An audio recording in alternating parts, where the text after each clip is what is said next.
Bismillahirrahmanirrahim. Assalamualaikum warahmatullahi wabarakatuh. Alhamdulillahirrabbilalamin. Wassalatu wassalamu ala asyrafil anbiya'i wa mursalin wa ala alihi wa sahbihi ajmain, amma ba'du. Bapak Ibu, alhamdulillah jumpa lagi, alhamdulillah ya.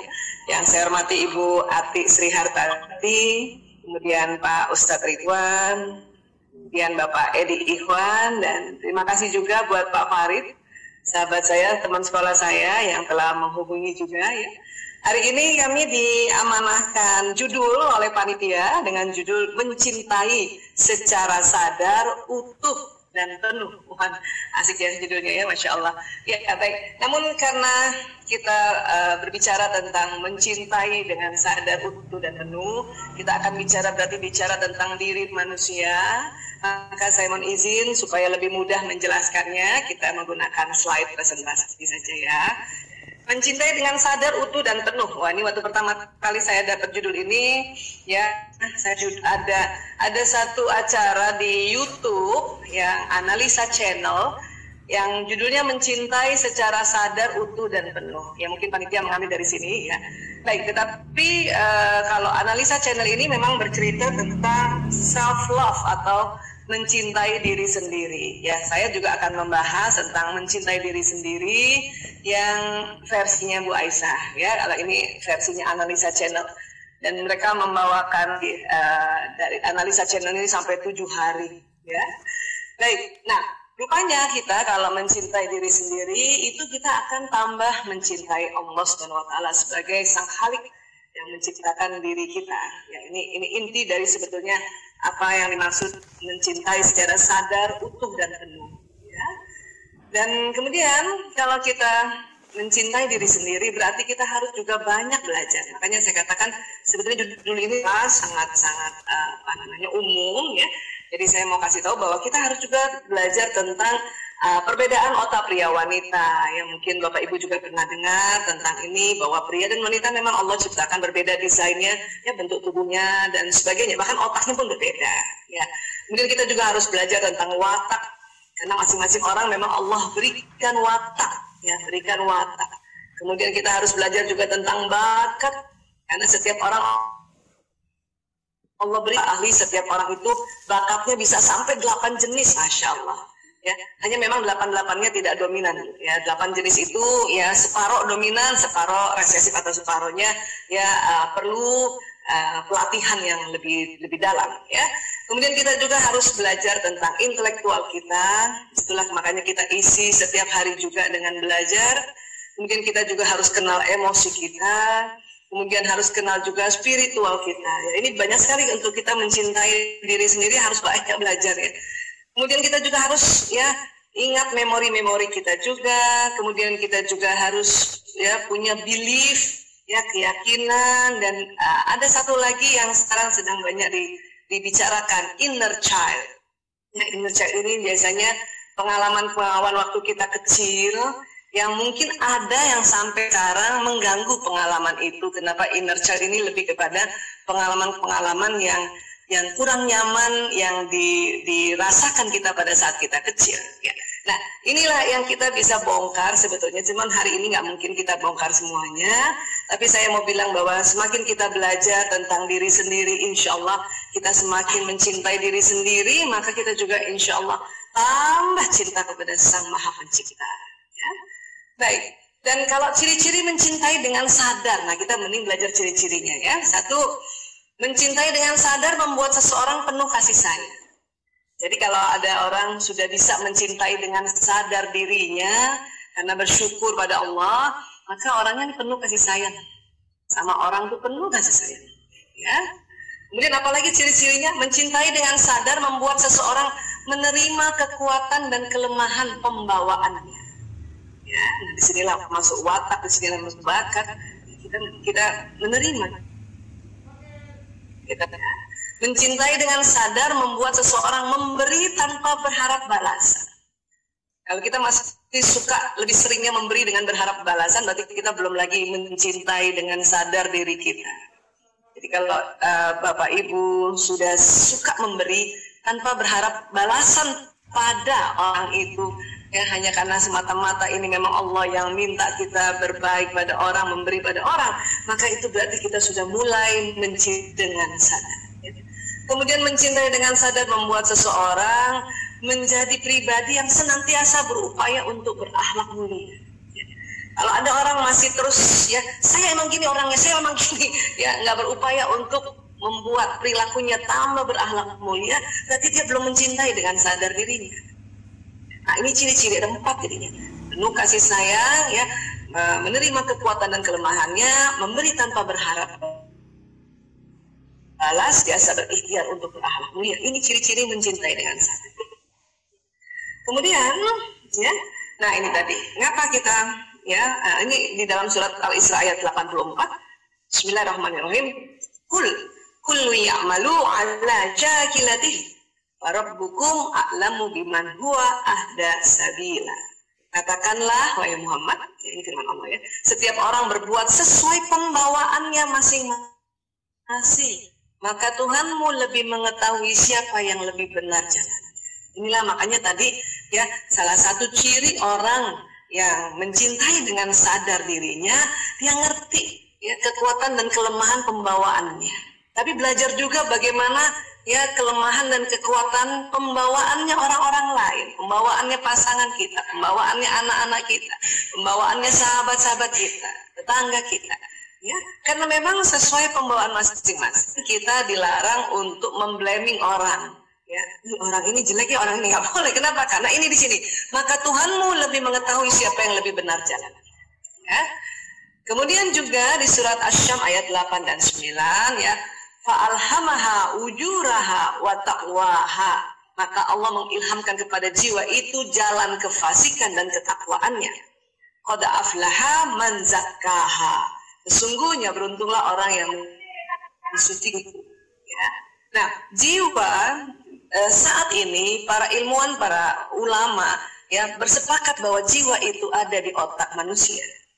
Itulah dikatakan juga, makanya tadi ya dari Al-Isra 84 bahwa kita ya sesuai pembawaan masing-masing, dan ternyata pembawaan itu memang ada kekuatan dan kelemahan, ada yang kefasikan dan ketakwaan, karena memang itu Allah yang mengilhamkan. Dan kalau kita tahu tentang ya kekuatan dan kelemahan kita kurangi kelemahan kita dan kita angkat kekuatan kita, itulah salah satu dari yang dimaksud dari surat Asy-Syams ayat 9 ini. Sesungguhnya beruntunglah orang yang mensucikan jiwa itu. Itulah, jadi diri kita ini ada kekuatan dan kelemahannya, harus kita kenali. Ya.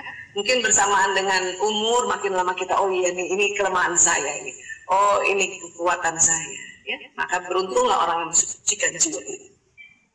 Nah, kalau kita bicara tentang jiwa ya manusia, ya, Bapak Ibu mohon izin saya kasih lihat inilah otak manusia yang Allah ciptakan. Ada otak besar dan ada otak kecil. Dan kemudian otak itu Allah bagi dua aja. Ada belahan kanan, ada belahan kiri. Ya, nah ini dia. Ada otak besar, ada otak kecil, kemudian terbagi dua. Jadi ini ada belahan kanan dan ada belahan kiri. Ya, ini otak kita, masya Allah. Dan kemudian ya otak kita itu ternyata pergi. Ada yang mengatakan pikiran sadar atau ada yang mengatakan jiwa sadar. Jadi karena memang kesepakatan para ulama dan para ilmuwan, jiwa itu ada di otak kita masing-masing. Ya, pembagiannya ini pikiran atau jiwa sadar, atau pikiran atau jiwa bawah sadar. Jadi ada dua, pikiran atau jiwa sadar dan pikiran atau jiwa bawah sadar. Ya, masya Allah. Jadi di dalam ini wah luar biasa nih. Ada program-program kehidupan di dalamnya. Terus kemudian kalau kita belajar tentang jiwa sadar dan jiwa bawah sadar, ya, maka kita bisa perumpamakan bagaikan gunung es di dalam laut, ya, di laut. Itu kalau kita lihat ada gunung es di tengah laut itu, yang kita lihat di permukaannya itu memang lebih sedikit, dan yang di bawahnya itu ternyata banyak sekali. Kalau kita perumpamakan jiwa sadar dan jiwa bawah sadar, orang sering juga sebut jiwa sadar conscious mind. Ya, perkenalkan juga nih istilah-istilah yang biasa orang bikin ya. Kemudian bawah sadar, jiwa bawah sadar ya, atau disebut subconscious mind. Bawah sadar itu beda dengan tidak sadar ya. Bawah sadar itu ini tadi. Jadi kalau dia gunung ya, yang di bawahnya itu adalah bawah sadar. Karena besar, Maka dikatakan oleh para ahli, kalau jiwa sadar itu kekuatannya 10% aja. Ada yang bahkan mengatakan ya kekuatannya 5%, ada yang mengatakan 12%. Saya ambil yang 10%. Kemudian jiwa bawah sadar ini karena di bawahnya besar sekali, ini kekuatannya 90%. Ya. Kalau jiwa sadar atau pikiran sadar atau conscious mind itu apa sih Bu Aisyah? Ini tadi reasoning atau alasan-alasan. Kalau kita masih punya alasan-alasan, nah itu masih kerjanya pikiran sadar. Ya, critical thinking, pemikiran yang kritis. Kenapa begini? Kenapa begitu? Kok gini? Kok gitu? Ah, itu berarti pikiran sadar kita yang bekerja. Ya. Logical thinking, ya pikiran yang logis. Ah, nggak masuk akal. Ah, saya nggak ngerti. Ah, itu berarti baru pikiran sadar kita yang bekerja. Ya. Pikiran bawah sadar bagaimana? Kok bisa 90% kekuatannya? Apa sih isinya? Oh, ternyata isinya memori. Memori kapan? Memori dari lahir sampai umur kita sekarang. Ya, memori baik yang positif. Apalagi self image. Ya, self image itu citra diri kita. Kalau dari dulu sejak kecil kita bilang saya mah begini doang, saya mah nggak ada apa-apanya. Wah, itu berarti bawah sadarnya ya banyak hal-hal yang buruk. Ini nggak boleh ya. Citra diri itu harus kita, makanya mengapa kita harus tahu watak kita. Oh, memang saya punya kekuatan, saya punya kelemahan. Itu memang sudah Allah berikan jalan kefasikan dan ketakwaan. Makanya kalau kita kenal, sudah ya kita kurangi kefasikannya, ya kita angkat ketakwaan kita. Nah, supaya kita punya self image yang baik. Karena mencintai dengan sadar itu. Kemudian apalagi watak kita. Apalagi bakat kita. Ini mungkin nggak bisa dibahas hari ini karena ini banyak sekali pembahasannya, tapi ibu-ibu yang mau mencari tahu boleh nanti searching tentang watak, tentang bakat ya. Kemudian apalagi emosi itu masuk di bawah sadar kita. Ya. Apalagi habits, kebiasaan kita ini bagaimana sejak kecil sampai sekarang. Ya. Allah mengajarkan kebiasaan kita lewat ad-dinul Islam adalah kebiasaan yang baik dan positif. Ya. Kemudian apa? Trauma. Kita punya trauma itu dia masuk di bawah sadar kita. Ya. Terus apalagi intuisi, ya ide, gitu ya, itu masuk juga di bawah sadar, makanya kuat ya intuisi ini. Terus apalagi imajinasi masuk juga di subconscious mind atau bawah sadar. Dan apalagi inner child tadi, ya memori-memori lama waktu kecil yang mengganggu sekarang. Ya, setiap kita mau bimbing anak kita atau setiap kita mau bimbing cucu kita ingat lagi waktu kecil saya diginikan oleh orang tua saya, kamu sekarang enak. Itu namanya inner child kita.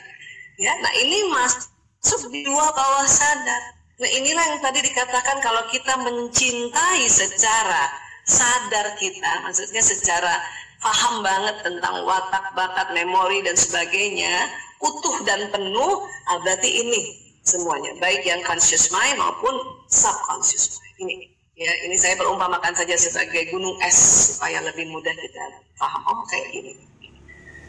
Terus apa sih yang terjadi itu ya kalau dia di otak ini sengaja warna belajar otak supaya kita tambah cinta sama diri kita ya. Ya disinilah itu antara pikiran sadar dan bawah sadar itu ada isinya ya di dalam sini.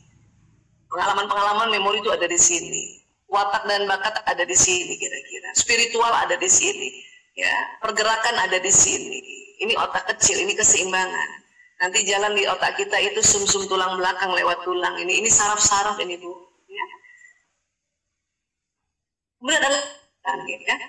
Nah, kemudian di dalam otak itu ini ada neuron, sel otak. Apa-apa ya Bu, kita belajar biologi lagi ya. Karena kita mau mencintai dengan sadar ya penuh dan utuh diri kita. Jadi di otak manusia itu Allah kasih ada namanya neuron, sel otak. Ini nggak besar Bu, kecil. Jumlahnya 100 miliar. Ya. Dan satu sel otak ini kayak komputer, kayak laptop tercanggih di zamannya.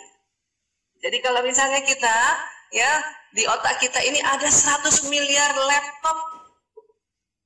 Banyak sekali itu, dan ada kabel-kabelnya Bu, ada kabel-kabelnya. Dan nanti otak ini saling sambung menyambung. Ya, ini ada umpama dua sel otak, dia akan terjadi sambungan, sambung menyambung, ya, sambung menyambung. Terus nanti dari 100 miliar itu akan tersambung-sambung. Karena kalau apa? Kalau kita rajin mendengarkan hal yang baru, ya, membaca hal yang baru, itu akan tersambung-sambung. Ya, dan watak kita juga sebetulnya sudah ada di otak kita, nanti tersambung-sambung kalau kita mempelajari, oh ini kekuatan watak kita, oh ini kelemahan kita. Ya, kalau kita lihat begini kira-kira ya Bu, otak kita di dalam itu kayak ada listriknya Bu. Ya, ini Bapak Ibu, nih otak kita, Masya Allah, Allah ciptakan ada listriknya. Ya, itu neuron-neuron itu benar-benar kayak listrik yang jalan. Jadi pada saat ini misalnya Bapak Ibu melihat gambar ini pun otak kita tersambung. Kayak gini ya gitu. Saya dari tadi kita mendengarkan atau melihat gambar-gambar yang ada di slide presentasi kita ini, itu tersambung otak kita kayak gini nih listriknya. Ya, Masya Allah. Ya jalan terus. Dan sampai kapanpun Bu, seandainya Bapak Ibu pun Allah takdirkan umur 100 tahun ini jalan terus. Tersambung lagi, tersambung lagi. Insya Allah. Nah sekarang, di otak juga itu di tengahnya ada otak emosi. Ini nih, persis di tengah, atau kalau lihat dari samping kayak gini ya. Nah, ini terdiri dari struktur-struktur di otak. Nah, ini disebutnya limbic system, pusat emosi. Semua manusia ada pusat emosinya. Di sinilah keluar hormon-hormon di sini. Termasuk nanti keluar hormon cinta tuh di sini tuh. Ya, hormon bahagia tuh di sini. Ya, tadi Bu Rani sudah sampaikan bahwa kita ya pada saat mencintai akan keluar hormon-hormon bahagia itu di sini. Dan bukan hanya pada manusia saja yang ada otak emosinya, tetapi hewan golongan mamalia pun ya ada otak emosinya. Makanya mamalia itu bisa mencintai orang yang sayang pada dia. Ya, bisa menyayangi orang yang sayang pada dia. Kalau ibu cinta atau senang sama kucing, kucing itu akan juga mencintai ibu. Ya. Cinta sama kelinci, kelinci kan juga mamalia ya. Nah, itu juga ini otak mamalia. Ya. Nah, apa sih yang keluar tuh buat hormon bahagia ini Bu? Dopamin, oksitosin, ya, endorfin, serotonin. Nah ini nih, ini hormon bahagia ini. Ya. Nah, ini. Jadi kalau ini masing-masing hormon itu akan keluar satu-satu. Ya, ini yang nanti membawa rasa bahagia dan cinta. Dan itu kerjanya di tengah tadi, Bu. Tapi ada juga hormon yang bikin stres, Bu, kesel. Ya, itu biasanya disebut noradrenalin, ya. Nah, itu tadi kortisol. Nah, itu. Cuman itu kalau hormon kesel itu Bu, hormon stres itu nggak di otak tetapi apa? Di atas ginjal, di kedua, di pinggang kita. Ya, kalau Ibu coba pegang pinggang ya. Di belakang pinggang itu ada ginjal dan di atasnya ada namanya kelenjar adrenalin. Disitulah nanti keluar hormon-hormon stres. Ya. Emangnya kenapa tuh hormon stres? Untuk kita mau ya berupaya berikhtiar mengatasi setiap masalah-masalah yang ada di hadapan kita setiap hari. Jadi hormon itu banyak sekali, Masya Allah, dan ini hormon bahagia. Ya. Kemudian mencintai dengan sadar, utuh, dan penuh. Ya, orang sering bilang cinta itu love. Ya. Yang saya mau garis bawahi, tadi kita bicara tentang otak, tetapi kenapa setiap orang bercerita tentang cinta, itu kenapa gini gitu ya, gambarnya kayak gini, love gini gitu. Padahal tadi kita bicara bahwa semuanya itu ada di otak, ya, watak di otak, bakat ada di otak, ya, semuanya, emosi juga ada di otak, semua ada di otak. Kenapa love? Ya, padahal tadi hormonnya ada di otak, tapi kenapa tadi ya gambarnya bukan gambar otak? Gitu. Nah, ini sesungguhnya gambar ini itu adalah gambar jantung manusia. Karena tadi katanya kita ya mengenal diri kita semua ada programnya di otak. Bahkan dikatakan jiwa ada di otak. Tetapi kenapa tadi gambarnya love ini? Nah ini adalah ya inspirasinya dari jantung. Nanti kita bicara jantung lebih dalam lagi. Ya. Dan jantung inilah yang disebut kolbu. Kolbu. Bukan kalbu ya, kolbu. Ya, ini. Ya. Ada apa dengan kolbu? Kenapa love? Padahal tadi produksinya di otak hormonnya, tapi kenapa dilambangkan sebagai kolbu? Nah, kolbu itu kita kalau di dalam organ tubuh kita itu merujuk ke organ yang disebut jantung. Jantung. Ini gambar jantung jadi. Ya. Allah menyebut kata qalbu beserta turunan katanya ya di Al-Quran itu dalam 53 ayat. Banyak sekali ya. Dan kata qulub beserta turunan katanya dalam 104 ayat. Ini pasti ada sesuatu yang luar biasa. Ya. Dan bahkan qalbu lebih banyak disebut dibanding akal, dibanding otak. Dan dalam buku teori dasar penyucian jiwa, Imam Al-Ghazali memberikan definisi tentang qalbu adalah daging yang bersuhu panas, berbentuk kusam berada di sisi sebelah kiri dada. Di dalam isinya ada rongga yang berisi darah hitam sekali. Nah ini, Imam Al-Ghazali ya hidupnya antara 1058 sampai 1111 Masehi. Ya, ini belum ada pelajaran anatomi. Namun Imam Al-Ghazali mengartikan qalbu yang sering tadi disebutkan di Al-Quran dan juga Rasulullah SAW sebutkan, mengartikannya itu tadi, ya, daging yang bersuhu panas berbentuk kusam berada di sisi sebelah kiri dada. Dalam isinya ada rongga yang berisi darah hitam sekali. Dan salah satu kita ambil dari surat Al-Hajj 6, qalbu al-qulubul lati fis sudur, qalbu yang di dalam dada. Nanti kita akan bahas firman Allah sebelumnya dari kata qalbu yang ada dalam dada. Saya mau ambil ini dulu ya. Qalbu fis sudur, ya, al-qulubul lati fis sudur. Nah, maka banyak sekali semua ayat di Al-Qur'an dan kemudian semua para ulama juga merujuk bahwa qalbu itu kalau di organ tubuh kita adalah jantung. Luar biasa, jantung. Di sudur atau di dada itu ada organ paru-paru dan jantung. Ya. Tapi paru-paru ada di kanan kiri. Sementara tadi Imam Al-Ghazali mengatakan qalbu itu sebagai bagian kiri dada. Nah, jantung ini dia lebih cenderung ke kiri. Ya, jantung. Tapi kenapa qalbu diartikan hati? Ya. Mungkin waktu itu hanya penamaannya saja yang keliru ya. Kalau hati di organ tubuh kita itu dia tidak fis sudur, dia tidak di rongga dada, hampir masuk rongga perut. Dan bukan di kiri, dia di kanan. Jadi hati ibu yang istilahnya hati lever itu ada di kanan ibu. Ada selalu kalau kita ada rasa cinta atau ada perasaan apapun kita pegangnya yang dada dan agak ke kiri. Maka disepakati bahwa qalbu itu jantung. Tapi kalaupun kita mengartikan qalbu hati, ya itu hanya istilah saja, tetapi yang dimaksud adalah jantung. Bahkan bahasa Arab sendiri kalau hati yang ini kibdun, ya. Dan di dalam hadis Rasulullah, ingatlah sesungguhnya di dalam tubuh manusia terdapat segumpal daging. Jika segumpal daging itu baik, maka seluruh tubuh juga baik. Jika segumpal daging itu rusak, maka seluruh tubuh juga rusak. Ketahuilah segumpal daging itu adalah qalbu. Hadis riwayat Muslim dan Bukhari. Jadi Rasulullah bersabdanya qalbu. Orang selalu langsung mengambillah segumpal daging itu adalah hati, qalbu. Dan qalbu itu jantung. Ya. Sesungguhnya orang beriman itu kalau berdosa akan terbentuk bercak hitam di qalbunya. Kok bisa bercak hitam Bu Esa ya? Nah ini Imam Al-Ghazali sudah bilang bahwa qalbu itu jantung ya di abad 10, 58 dan 11 Masehi. Baru sekarang ilmuwan-ilmuwan mencari tahu kenapa kok jantung ada apa sih? Memang selama ini kita tahu jantung sebagai sebuah organ pemompa darah ke seluruh tubuh.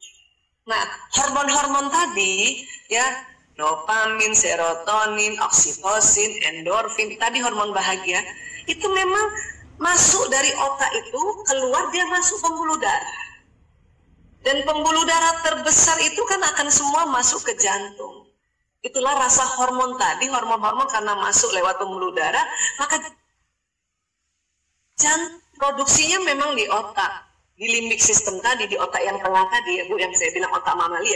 Tapi yang dirasa di dada kita, di sudur, di jantung. Kenapa? Karena hormon itu masuk pembuluh darah. Jadi dia terasa. Yang luar biasa lagi, selain masalahnya hormon masuk lewat pembuluh darah dan jantung merasa, ya, dari otak dan jantung itu ada istilahnya poros otak jantung. Ada sistem saraf dari otak ke jantung. Sehingga kalaupun misalnya watak kita di otak, tapi kita terasanya di jantung watak itu. Ya, bakat kita di otak, tapi kita rasanya di jantung.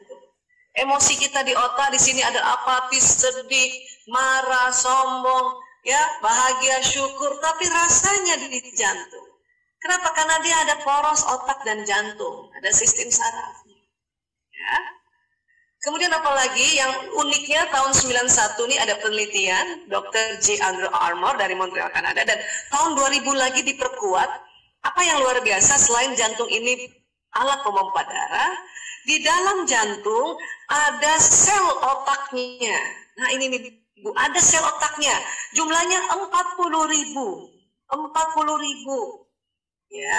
Kalau tadi kita bandingkan di otak ada 100 miliar sel otak tadi, neuron ya Bu ya. Kita sudah belajar tadi. Kan di jantung juga ada neuronnya sejumlah 40.000. Dan kalau tadi kita di otak kita tahu bahwa neuron ini fungsinya dia merekam memori ya. Di sini juga nanti ya merekam daya ingat. Di jantung juga ternyata ada memorinya. Ada memori. Makanya jantung ini luar biasa, para ahli langsung kaget-kaget. Kok ada sel otak di jantung ya? Itulah makanya mengapa Allah menyebut qalbu, qulub atau jantung di Al-Quran banyak sekali. Ternyata memang luar biasa. Walau alam nanti mungkin cucu kita membuka lagi tabir qalbu jantung ini ada apa lagi di dalamnya. Tapi yang baru tahun 2000 ini itu tadi. Ya, jadi ini merekam memori. Makanya kalau ada orang diganti jantungnya sama jantungnya orang yang lain yang mau meninggal itu, maka sifatnya orang lain itu masuk ke diri kita.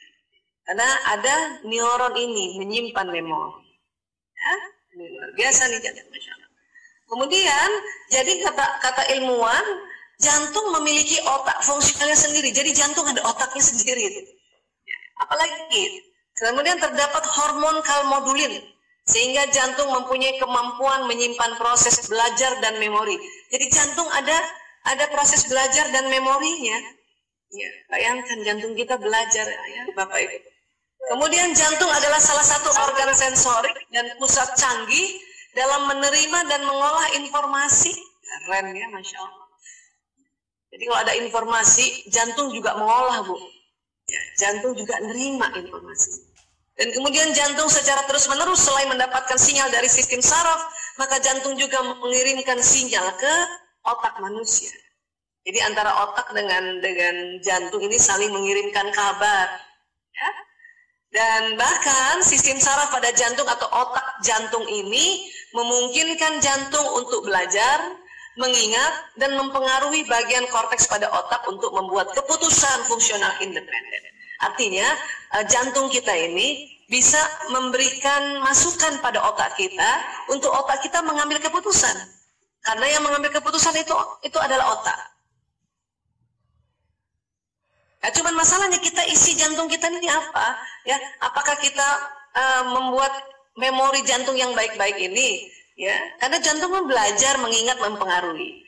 Makanya mengapa kita harus ya memasukkan ya memori-memori di jantung ini dengan hal-hal yang baik, sehingga nanti pada saat otak mau mengambil keputusannya itu keputusan ya yang baik, sehingga kita sikapnya sikap yang baik. Inilah salah satunya mengapa saya hari ini mau cerita tentang mencintai dengan sadar, penuh dan utuh untuk kita mengetahui qalbu.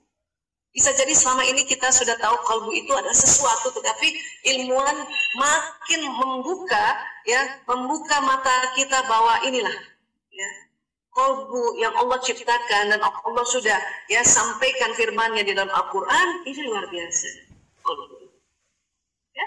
Nah, makanya di dalam surat Al-Hajj, maka apakah mereka tidak berjalan di muka bumi lalu mereka mempunyai qalbu yang dengan itu mereka dapat memahami? Oh, bayangkan ya. Afalam yasiru fil ardi fatakuna lahum qulubun yaqiluna biha. Yaqiluna, qalbu yang dengan itu mereka dapat memahami. Waduh. Ini baru terungkap tahun 2000 bahwa qalbu itu jantung itu bisa memahami. Ya. Kemudian atau mempunyai telinga yang dengan itu mereka dapat mendengar, karena sesungguhnya bukanlah mata itu yang buta, tetapi yang buta ialah kolbu yang di dalam dada. Jadi orang kalau buta itu misalnya bukan matanya yang buta, misalnya gitu ya, pada sesuatu kebenarannya, kolbunya yang buta. Kenapa? Dari kecil kolbunya nggak dimasukkan hal-hal yang baik. Itulah makanya ya, kolbunya ini bisa merekam tadi. Makanya kenapa juga dosa-dosa itu jadi kolbu kita jadi hitam tuh, karena ada sel otak dalam kolbu ini. Jadi kalau kita mencintai dengan penuh sadar, apa ya, kita mencintai dari ujung rambut kita sampai ujung kaki, dan apa yang kita rasakan adalah kolbu kita ini, ya Allah, dia bisa merekam, bisa belajar, ya, bisa juga kasih pesan ke otak untuk ambil keputusan. Ya, kita bisa membuat rekaman di jantung ini, memori di jantung ini yang baik-baik. Tentu ada kaitannya dengan penglihatan, pendengaran, ucapan-ucapan, dan gerak-gerakan ke dalam jantung ini. Apa pengaruhnya, apa hubungannya? Jadi apa yang kita lihat, apa yang kita dengar, dan apa yang kita ucapkan, Bapak Ibu, dia itu akan jalan ke sistem saraf kita nih. Ya, kenapa? Karena sistem saraf ini kayak kabel listrik. Kabel listrik, maka apa yang diucapkan, apa yang dilihat, apa yang didengar, itu pas dia kita lafazkan, kita dengar, dan kita lihat, dia jalan di sistem saraf ini, merekam ke dalam jantung kita, di dalam kolbu kita, karena dia ada sel otaknya. Dan juga apa yang kita lihat, kita dengar, kita ucapkan juga terekam di otak kita gitu. Nah, jantung memang cuma 40.000 neuronnya. Makanya diharapkan 40.000 neuron itu kalau bisa rekamannya yang bagus-bagus, sehingga akhlak kita akhlak yang bagus, akhlak yang mulia. Kenapa di otak 100 miliar lebih banyak? Karena itu tadi dari otak ini, itu nanti intisarinya kita masukkan di kolbu. Kan tadi kita belajar watak itu ada kekuatan dan kelemahannya, ada kefasikan, ada ketakwaan. Kalau kita selalu ya bilang tentang kelemahan kita, aku mah gini doang, saya mah gini doang, saya mah pemalas, saya mah suka, ya itu tadi.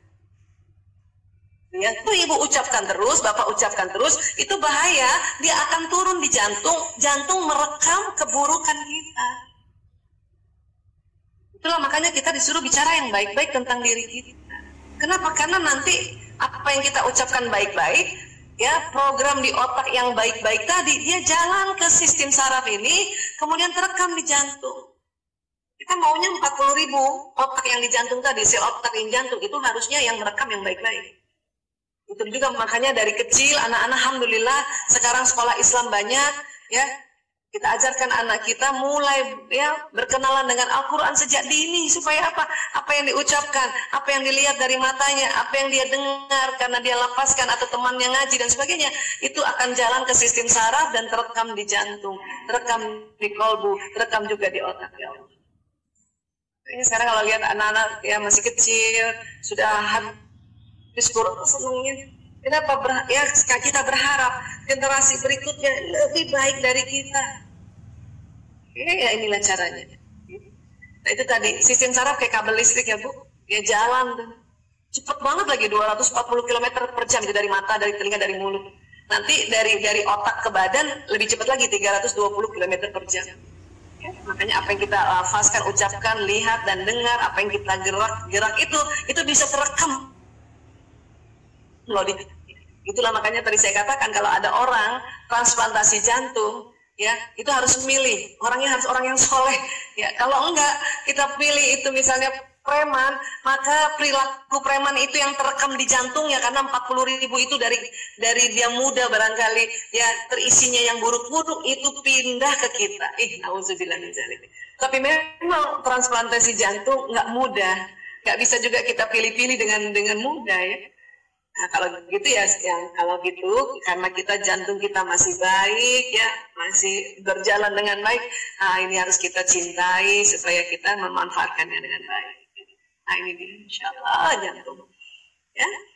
Nah, kemudian ya ini kita lihat deh filmnya ya atau ilustrasinya. Mulai dari otak ke jantung ya. Nah, tadi di otak kan kita sudah belajar otak besar, otak kecil, terus dia terbagi dua, belahan kanan dan belahan kiri. Otak kanan biasanya itu otak kreatif. Otak kiri biasanya otak analisa. Nah, kita lihat lagi, mau lihat struktur di dalamnya ya, terpaksa dibelah otak ini ya. Di dalam otak ini ada banyak struktur-struktur yang tadi kita sudah sempat bicarakan ya. Ada yang ini namanya batang otak reptil. Ini kalau kita tegang ini, kita maunya nyerang aja nih, ya. Dan ini di tengah nih otak limbik sistem tadi, otak emosi yang menghasilkan hormon-hormon tadi. Ya. Dan kemudian ada otak neokorteks. Nah, di sini ada bakat, dan sebagainya. Ya. Dari otak akan jalan sistem saraf. Nah, ini yang kayak kabel listrik nih, Bu. Dia membawa pesan. Ya, membawa pesan. Jadi apa yang kita dengar, pesan itu jalan ke listrik itu nanti terekam di jantung dan otak. Apa yang kita lihat juga begitu. Ya, pesannya dibawa oleh mata kita, jalan ke jantung dan ke otak, bahkan nanti jalan ke seluruh tubuh. Ya. Karena ini listriknya bawa listrik cepat banget.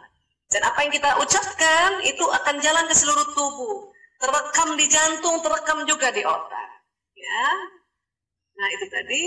Nah, itulah makanya di surat Al-A'raf ayat 179, Bismillahirrahmanirrahim, dan sesungguhnya kami jadikan untuk isi kebanyakan dari jin dan manusia. Mereka mempunyai kolbu, jin juga ada kolbunya loh, tetapi tidak dipergunakannya untuk memahami ayat-ayat Allah. Dan mereka mempunyai mata, tetapi tidak dipergunakannya untuk melihat tanda-tanda kekuasaan Allah. Dan mereka mempunyai telinga, tapi tidak dipergunakan untuk mendengar ayat-ayat Allah. Mereka itu sebagai binatang ternak, bahkan mereka lebih sesat lagi. Mereka itulah orang-orang yang lalai. Itulah tadi katakan bahwa kolbu ini tidak dipergunakan untuk memahami ayat-ayat Allah. Cara memahami ayat-ayat Allah itu lewat mata tadi. Kalau kita mata kita setiap hari kita baca Quran, ya ayat-ayat yang ada di Quran, dan juga setiap hari mengamati alam semesta ini. Nih Ibu, kalau satu berkah pandemi adalah langit bersih, Bu. Kalau Ibu nih mumpung nih di Jakarta masih PSBB ketat, ya nggak tahu tempat lainnya, di Jakarta masih PSBB ketat. Saya suka sekali naik di atap rumah saya lihat itu awan bersih, lebih bersih lagi sewaktu Ramadan kemarin.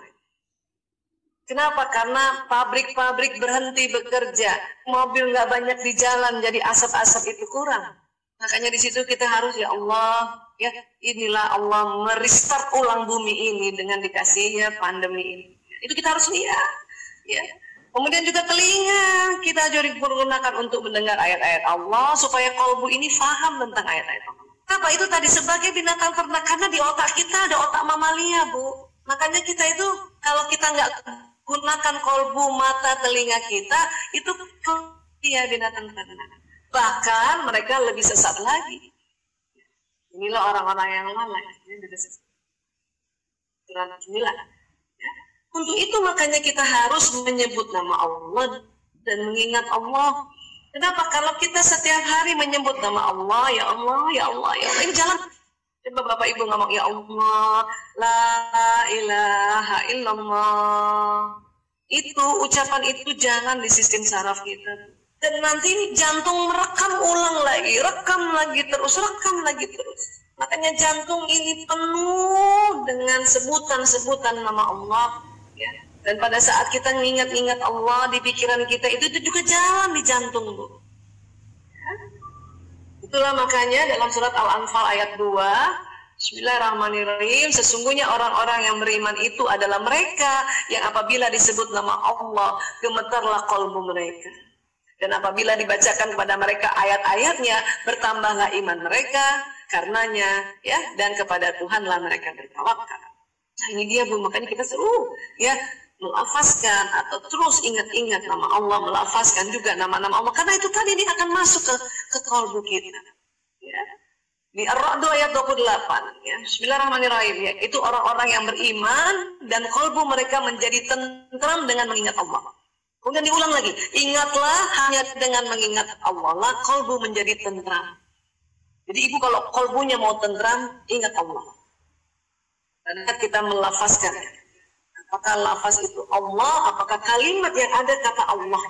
Karena tubuh manusia itu, ya, tubuh manusia itu kalau misalnya kita melafazkan Allah, itu sel-sel tubuh senang sekali, terutama kolbu, terutama jantung. Berikutnya otak, berikutnya adalah sel-sel tubuh yang lain, organ-organ yang lain. Kemudian ada lagi nih, ya ayyuhallazina amanu sta'inu bis-sabri was-shalah, innallaha ma'as-sabirin. Hai orang-orang yang beriman, menjebak dan sholat sebagai penolongmu. Sesungguhnya Allah bersama orang-orang yang sabar. Surat Al-Baqarah 153. Kenapa sabar dan sholat sebagai penolong? Sabar itu bukan artinya neken ya. Sabar itu artinya tahan untuk tidak ngomongin langsung ke orangnya. Kalau ibu lagi kesel, ibu sabar. Sabar tahan untuk tidak marahin orang itu. Tapi waktu sabar itu kita melakukan atau melafazkan nama-nama Allah, minta tolong sama Allah, ya Allah, astagfirullahaladzim, ya Allah. Dan sholat sebagai penolong. Ini dia nih, kalau kita sabar itu kita perbanyak istighfar. Astagfirullahaladzim, aku mohon ampun pada Allah yang Maha Agung. Rasulullah SAW bersabda, siapa saja rutin membaca istighfar, maka Allah akan memberikan solusi atas setiap kesulitannya, penyelesaian bagi setiap permasalahannya, dan Dia akan memberinya rezeki dari jalan takdir. Ya Allah, kalau kita anggap saat ini sulit, ibu, hidup kita sulit karena pandemi, disuruh rutin baca istighfar, kata Nabi. Kenapa? Allah akan memberi solusi atas setiap kesulitan. Kalau kita anggap saat ini masalah, banyak masalah, disuruh rutin baca istighfar, kenapa? Allah memberikan penyelesaian bagi setiap permasalahan kita.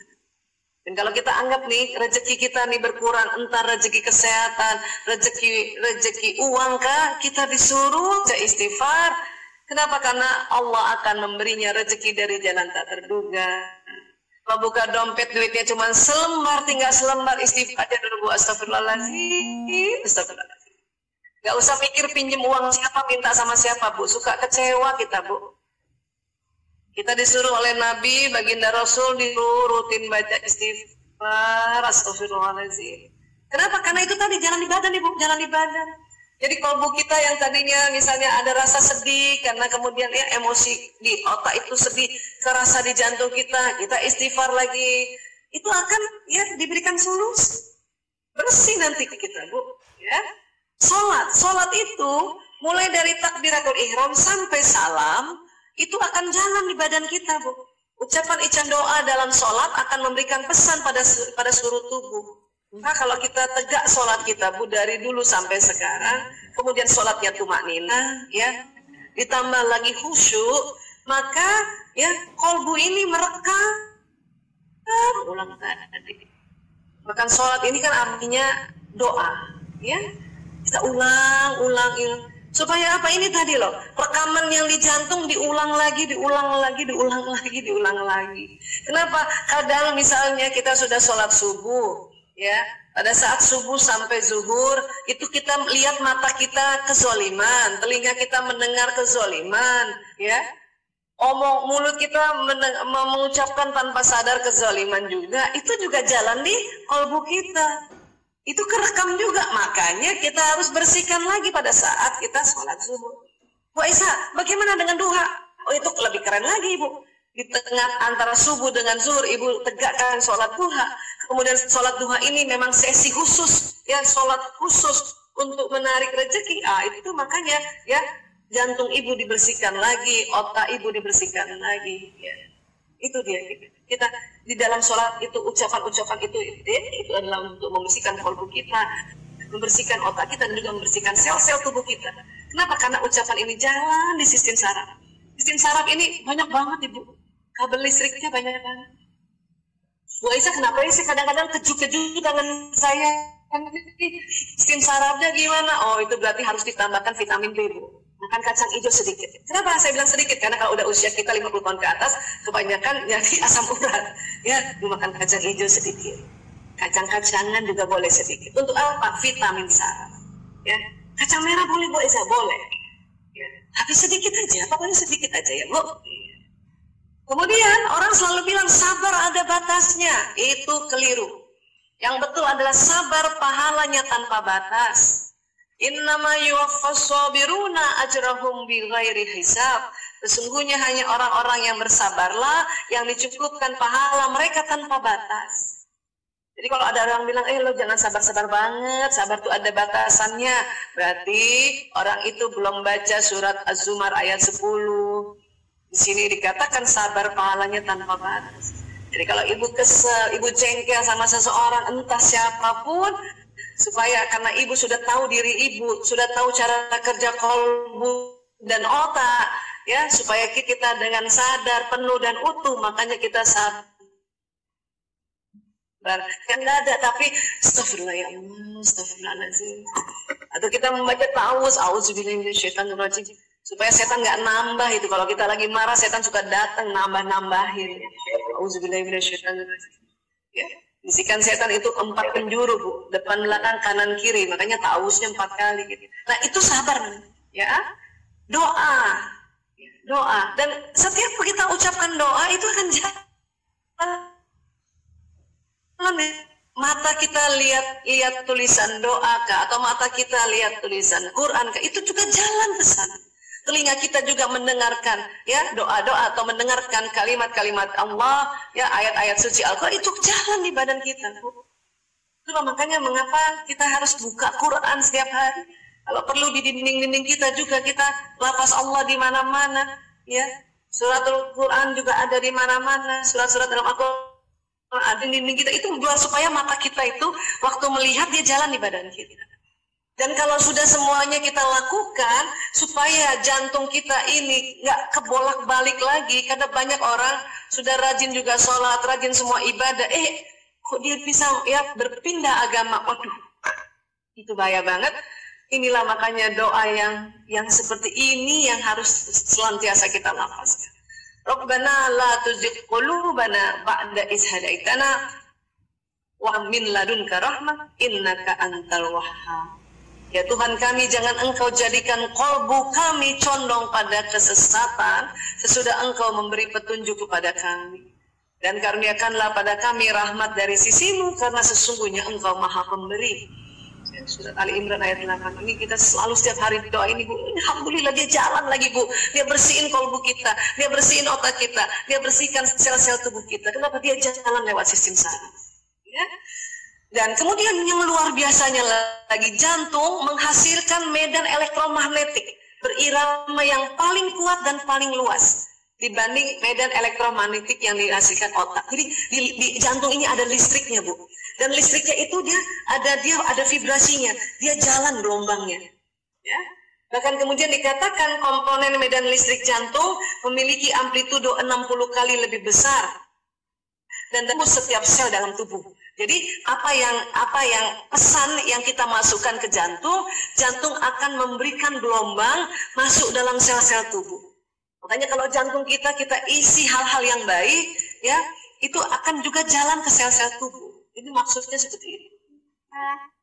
Ini dia di jantung kita ya, selain dia memang memberikan darah, dia juga ada listriknya. Makanya jantung bisa direkam tuh. Kalau ibu misalnya pergi ke rumah sakit mau cek jantung, alat namanya EKG. Kenapa? Karena dia ada listriknya. Ya Allah. Dan jantung mempunyai medan elektromagnetik 5.000 kali lebih besar daripada otak. Jadi otak ada listriknya. Bahkan otak ini aja kalau kita konsentrasi, listriknya bisa tembus dinding. Jantung lebih lagi. Itu penelitiannya di Institute of Hermat. Itu kerjasama antara London dan Arab Saudi. Ini Institute of Hermat. Bu Aisyah, gelombang itulah yang nanti keluar dari jantung kita dan seluruh tubuh kita, itu bisa terasa sekeliling kita. Terasa sekeliling kita. Jadi kalau kita di rumah, ya, senantiasa melafazkan Allah, kemudian jantung kita tenang, kolbu kita tenang, badan kita semuanya tenang, itu juga kena di samping-samping kita, anak-anak kita ikut tenang.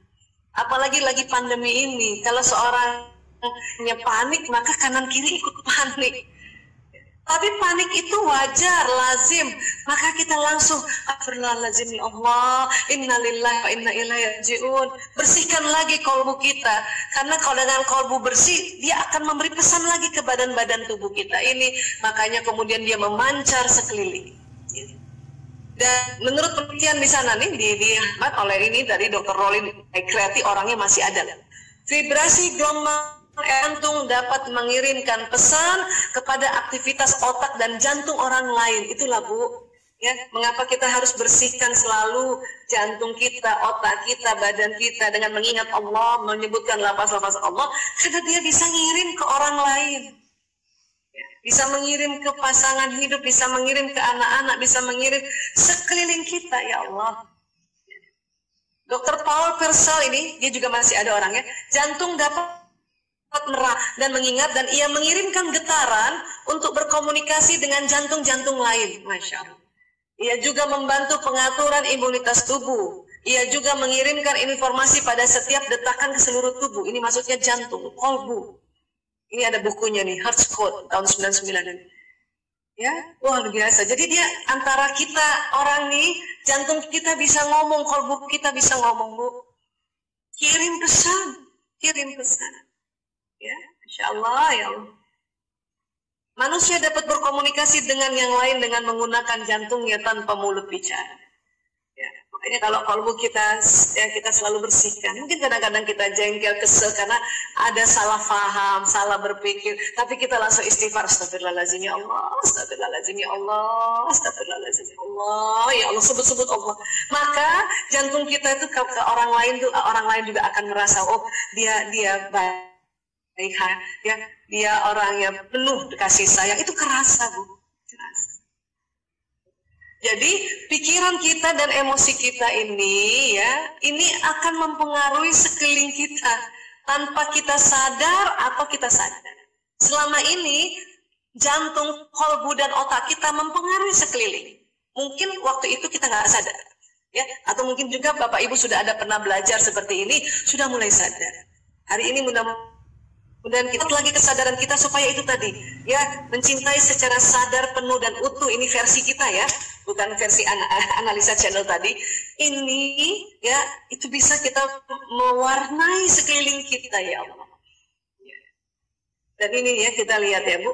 Jadi bukan hanya nanti jantung, otak, tapi seluruh tubuh ini. Jadi apa yang jalan di seluruh tubuh kita berupa doa, berupa kalimat-kalimat yang baik itu nanti akan keluar dari bagian jantung. Itu gelombangnya keluar, Bu. Bukan hanya gelombang, dia memberi pesan vibrasinya ke sekeliling kita. Ya. Ini dia, jalan sekeliling kita. Jadi kalau kita duduk di satu taklim, kemudian bersama orang-orang yang baik, maka kita rasa di situ tuh enak banget. Kenapa? Karena saling memberikan, saling memberikan. Dan pada saat kita berdoa, sinyal itu memanjang, Bu. Dari mana? Dari kolbu kita, dari otak kita, dari seluruh tubuh kita.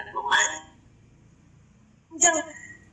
Itulah makanya di setiap agama juga kita ada ritual berdoa. Kenapa ini tadi? Kalau ini tubuh kita secara kasar, ini tubuh kita secara bioplasmik. Ini keluar sudah dari tubuh kalau pacaran yang ini. Ya. Ini juga nanti yang mewarnai pesan-pesan sekeliling kita. Ya. Jadi kalau kita sekarang mau tahu, tubuh kita itu kayak HP, Bu. Zaman dulu itu, HP pertama mungkin ibu-ibu punya, ya, atau orang tua kita punya nih HP ini. Yang pertama kali menemukannya itu Martin Schuper, karyawan dari Motorola. Dia tidak menggunakan kabel lagi telepon waktu itu, ya, Bu. Sudah mulai pakai badan bioplasmik tadi, yang kayak kita ini, badan kita. Kita ini adalah handphone atau gadget alam semesta yang Allah ciptakan. Cuman kita jarang belajar ini sih. Waktu kecil cuma belajar yang badan seluler, kita nggak pernah belajar ini. Makanya kita nggak yakin terhadap apa yang ada di tubuh kita. Ya. Nah, untuk apa sih? Dari mana sinyal ini? Itu tadi dari gelombang-gelombang yang ada di seluruh tubuh, terutama dari jantung tadi. Nah, kalau jantungnya kita perhatikan, kolbu kita perhatikan untuk dibersihkan senantiasa, maka yang keluar dari sinyal ini dan juga seluruh tubuh itu kebaikan-kebaikan. Ini sel tubuh, sel menghasilkan gelombang tadi, terutama yang ini, yang biru-biru ini, Bu, namanya mitokondria. Ya. Nah, sekarang saya mau bilang bahwa gelombang ini, Bu, berlapis-lapis. Yang terdekat kita namanya eterik, agak jauh sedikit astral. Ini yang di sini kausal. Nanti ada lagi yang keluar nih, yang di luarnya astral ini, kausal ini, yang ini namanya spiritual, Bu. Ini nggak bisa diukur. Kalau dari tubuh kita ke kausal yang ini bisa diukur. Bisa kalau ibu sedang kondisinya sehat, gitu ya. Nah, yang spiritual ini itu nggak bisa diukur. Kenapa? Dia bisa tembus dinding-dinding rumah kita, tembus jarak. Kapan keluarnya spiritual ini? Satu, pada saat kita berdoa, pada saat kita bersolawat, pada saat kita berniat, dan pada saat kita berprasangka. Itu keluar. keluar. Makanya kenapa kalau kita bermohon sesuatu kita disuruh berdoa, ya itu bukan cuma tunduk saja, tapi memang keluar pesan itu yang tadi jalan di badan, dia keluar, didorong pesan itu lewat gelombang ini. Makanya sampailah pada apa yang kita akan tadi. Bersolawat juga begitu. Bahkan beberapa ulama dan ilmuwan dengan pendekatan analisa, mereka mengatakan pada saat bersolawat sinyal kita jumpa Rasulullah, sinyal kita jumpa nur Rasulullah. Makanya panjang ini. Berniat juga begitu. Makanya kalau kita kok bisa kejadian ya, karena sinyal ini membawa niat kita ke alam semesta dan dia akan menarik peristiwanya. Juga berprasangka. Kapan kita berprasangka baik, maka prasangka baik itu terbroadcast ke alam semesta. Dan sinyal ini, Bu, Bapak, dia menarik peristiwa. Itulah dikatakan dalam hadis qudsi, Allah berfirman, aku mengikuti prasangka hambaku. Kalau prasangka hambaku baik-baik, maka akan ditarik yang baik-baik ke orang ini lagi. Ya, kalau berprasangka buruk, hati-hati, dia akan narik juga. Orang lain berprasangka buruk, Aisyah biarin aja, nanti ketarik sama dia. Kita nggak usah kepancing lagi berprasangka buruk pada dia, karena dia narik lagi ke kita. Biarin aja orang itu ketarik. Ya. Nah, untuk memperpanjang sinyal bagaimana caranya? Sinyal wudu. Kenapa? Karena pada saat kita wudu membasuh bagian-bagian kita yang pada saat wudu itu, ya pori-pori yang akan terbuka, muka, wajah kita kan. Nah, tangan dari ujung jari sampai siku kita basuh ya, jadi nggak bukan kena air aja ya. Kalau cuma kena air mungkin kotoran saja yang dibersihkan, tapi dibasuh bahkan 3 kali supaya semuanya kena itu. Nah, kita membasuh bulatan-bulatan ini namanya pori-pori di bawah kulit yang tadinya tersumbat, dia akan terbuka dengan baik, maka memancarkan juga. Kepala juga dibasuh sebisanya sampai belakang, karena semua titik-titik itu ada di belakang. Kaki sampai mata kaki. Kenapa? Karena inilah pertemuan saraf-saraf. Ya. Tangan juga begitu. Ini wudhu. Makanya orang yang menjaga wudhunya itu tanpa kita lihat dia bercahaya. Kemudian apalagi sholat. Makanya kita habis sinyalnya panjang, Bu. Kalah itu sinyal gadget kita, kalau yang 4G itu kalah, Bu. Mungkin bisa jadi 4000G, Bu. Makanya habis sholat kita berdoa supaya apa? Doa kita makbul. Dan ingat, habis dari sholat satu waktu ke waktu yang lain sinyal masih nyala terus. Makanya hati-hati habis sholat, walaupun kita udah doa, kita sudah lipat lagi saja dan mukena kita. Kita ngomongin orang yang jelek-jelek itu bisa jalan loh, Bu. Bisa jalan itu. Kenapa? Masih nyala sinyalnya, masih nyala. Sampai kapan ya? Misalnya tadi subuh sudah sholat nih, ya. Sholatnya misalnya ada orang ngambil qobliyahnya juga 2 rakaat baru sholat fardunya, itu sinyalnya makin kenceng, Bu. Nyala terus sampai zuhur. Zuhur nih udah mau hampir habis, nanti dikit lagi nih, Bu. Makanya zuhur ya kita sholat lagi, nyala lagi. Nah, apalagi yang habis antara subuh dengan sholat duha. 2 rakaat beda dengan 4 rakaat sinyalnya, 4 rakaat beda dengan 6, semakin banyak rakaatnya semakin panjang. Itulah makanya pada saat waktu duha, sinyal sepanjang-panjangnya kita doa mohon ya ditarik semua rezeki ya pada saat orang lagi bekerja, kan itu keren banget, Bu. Makanya itu tadi sholat ini salah satu cara untuk ya memperpanjang sinyal. Ini yang tidak ada pada agama lain. Ya. Wudu juga tidak ada ini. Saum, puasa. Kalau puasa di agama lain ada ritual puasa, cuman mungkin beda-beda ritualnya. Saum juga mulai panjangnya, mulai dari kita habis sahur sampai menjelang buka. Makanya dalam kondisi saum dilarang berpikir yang buruk, dilarang mengucapkan hal yang buruk. Kenapa? Nanti terbroadcast, ketarik kejadian. Ya? Ini kalau kita mau jelaskan saum kok bisa manjangin sinyal, ini butuh waktu yang lama, tapi kita ambil kesimpulannya aja. Ya. Apalagi sedekah, ya sedekah wajib zakat, sedekah yang kita sukarela, infak itu memperpanjang sinyal.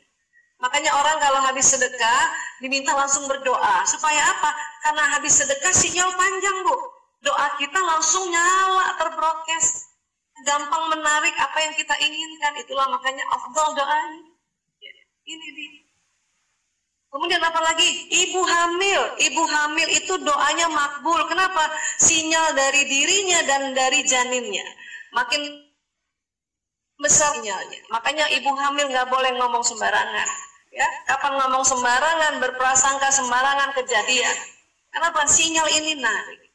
Apalagi yang bisa memperpanjang sinyal? Usia, Bu. Makin lanjut usia kita, semakin panjang sinyal kita, Masya Allah.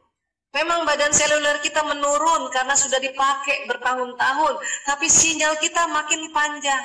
Makanya doa di usia lanjut itu makbul. Itulah makanya mengapa tua menghargai orang yang dituakan. Saya paling senang kalau dalam satu majelis saya lihat banyak ibu-ibu yang sudah di atas 55 tahun, bahkan sudah 60 tahun, senang banget. Kenapa? Berharap doanya, Masya Allah. Ya, apalagi kalau bareng-bareng kumpul gitu, ya Allah, ya Allah, ya Allah. Ya, memang badan seluler kita karena sudah sering dipakai sudah mulai menurun. Makanya kalau kita sudah usia lanjut nggak apa-apa di rumah. Yang jalan apa? Sinyalnya yang jalan. Kita doakan anak kita, doakan mantu kita, doakan cucu kita yang sudah punya cicit, doa cicit itu, Masya Allah. Itu memang begitu ya kita, apalagi sekarang pandemi, udah kita tenang-tenang aja di rumah, sinyal kita yang jalan-jalan itu. Apalagi suami istri, satu orang saja sinyalnya bisa tembus dinding-dinding rumahnya, apalagi kalau berdua.